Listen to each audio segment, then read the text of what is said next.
Welcome back to the 3x5 Live podcast. On this podcast, we talk about mindset, mindfulness, productivity, everything self-development.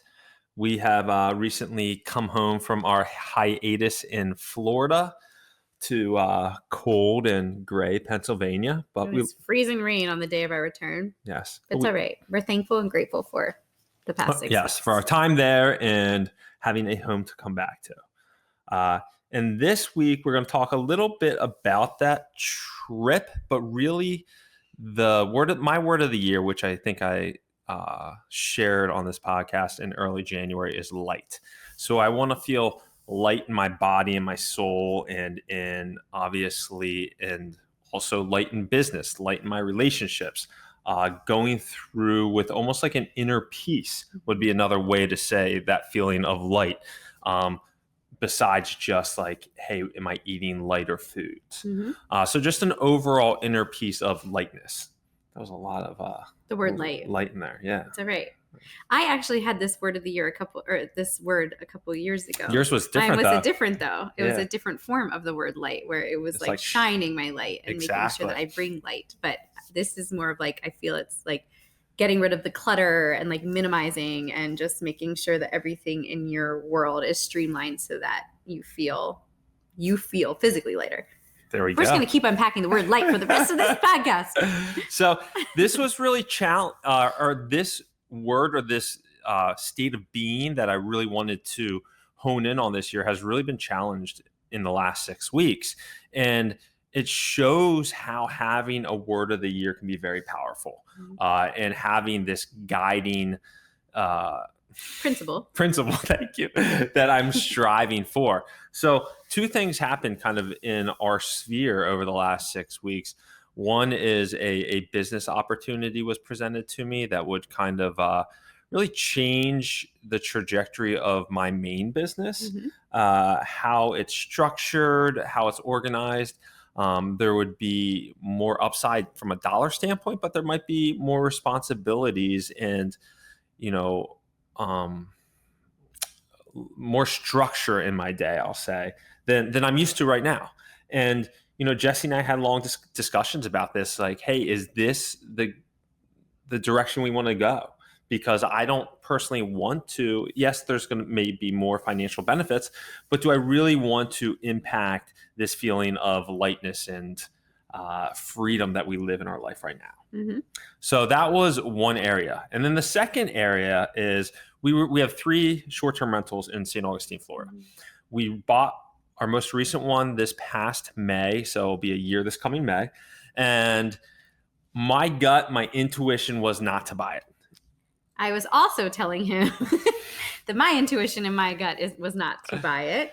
And that's something that we really rely on. Like a lot of times when we make our big decisions, we are very into just listening to what the universe is telling us and like kind of figuring out how the thought makes us feel. And usually when we're both in alignment to the feeling being good, we're like, all right, let's jump. And there was some hesitation with this from both sides. Correct. And Bryan. But here, I want to put a pin on the gut intuition. So I recently did this thing called the Culture Index, which is, I swear it's witchcraft. Because literally I just filled this Culture Index out, and then a specialist came on to kind of review my index and some other people on this call with him. And he like nailed me. But one of his things that he said is, I operate through my intuition and gut. Mm-hmm. And it's very, very strong and prevalent in me. And it was strong not to buy this house, and I still did. Sure did. And so long story long there, we had lots of issues when we first bought the house, a lot of issues that we had to overcome, and we did overcome those. Fast forward, we spent 6 weeks there starting in January, and we had a run-in with our neighbor that was toxic out of a horror movie. It was horrendous, absolutely horrendous. And I really struggled with this relationship, and it really got to me. My inner peace, my lightness was shattered. So much so that Jessie and I started talking about it, and we're now at the point where we're going to sell this house, which is obviously a huge decision to make just because of having a toxic neighbor. I mean, to be honest, like nothing really gets you riled or like upset. I mean, there are some things, but this was like a visceral response to the actions and just like the words and just the energy. Like I can't tell you how many times Brian was like, the energy pouring into this house from next door feels so heavy, and he would use the word heavy.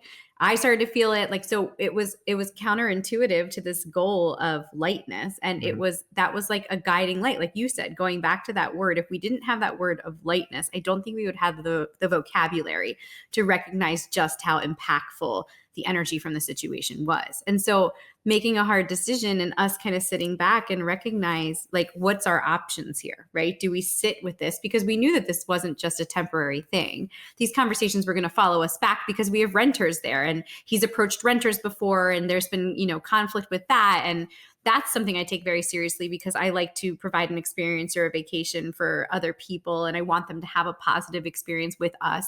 And that's an uncontrollable. I can't control his actions, and that was really tricky for me too. So both of us had this overall feeling of heaviness. Yeah. And, I did some journaling about creating inner peace. And it was just like, I have two choices. I can continue to resist reality and create emotional pain for myself, which is obviously self-induced suffering. Mhm. When I'm creating it in my mind, I'm creating self-induced suffering. Like thinking about what is he going to say? What's this interaction going to be? And what is he thinking? Is he going to contact? Because he would just like pop up. He would pop up and knock on the door and like or like pop over the fence and like ask us something. And so it was very like unpredictable. Yes, yes. So that's one choice, or I can accept the reality exactly how it is. I can't go back in time. I can't change it, but I can accept it and be at peace with it, and then choose my optimal emotional state to move forward. So this was really a test for me of like, could I flip the switch and move to a more optimal state? Could I, just not deal with his emotional energy flowing through our walls to me? And I did suffer with it, and I or struggle with it. And at the end of the day, though, we just decided like it's not. We have a very fun life, Mhm. and this was sucking the fun and the lightness out of our life. So yes, this house we predict will appreciate greatly in the future, and it would be a wonderful investment. But at the end of the day, if it's going to impact our now, and if it's going to impact our state of being, with just phone calls, text messages through the months and years ahead, it's not worth it. Mhm. It's definitely not worth it. I think that's like the nugget here. And what we're trying to get across is if there's difficult times that are arising for you and there's something that you find yourself being a part of over and over again that just feels like heaviness, or that there isn't an inner peace, or the situation around it, like that guttural feeling of like something's not right. A lot of times we stay in those moments. Like Yeah, we we very hold on easily, to it. yes, because we're scared of change. Everybody's scared of change and that fear that comes around that. And we were guilty of it too. We sat in it way longer than we needed to Mm. before we came to this conclusion. But I can tell you, the second we listed the house and put it on the market, both of us looked at each other and literally took like a deep breath. It just Yes. felt immediately like there was a sense of calm. And so our press for you is to think about where are some areas in your life that could use some inner peace, right? That could use some getting rid of, letting Yeah. go What are you of. holding on to? Yes. What are you holding on to that you could let go of? Absolutely, because that there is nothing more precious than creating an internal environment of peace Yes. and fun. Like we said, like we always want to make sure that we are having fun, because if you're not, what's the point? Exactly. Exactly. So this has like been very top of mind for Jesse and I, obviously, Mhm. over the last 6 weeks, and it's been pressing on our conscious, and it's been challenging our tools. Like, what tools do I have in my, my tools weren't as good as I thought during this situation. So I had to go out there and do some journaling, do some reading on the topic Mhm. to work on creating inner peace when I am suffering or somebody from externally is impacting it. And side note, like as he was chewing on all of this, again, the universe will provide. It was so funny how many times like we both listened to the Calm app to meditate, and the this quote that would pop up for calm that day was all about creating an internal environment of peace and letting go of stress and like dissecting situations that are causing it. I feel like when you are searching for answers or tools to help support you in like a problem and it's just something that's swirling, if you look for those guttural internal dialogues that present themselves, sometimes the answer is right there. So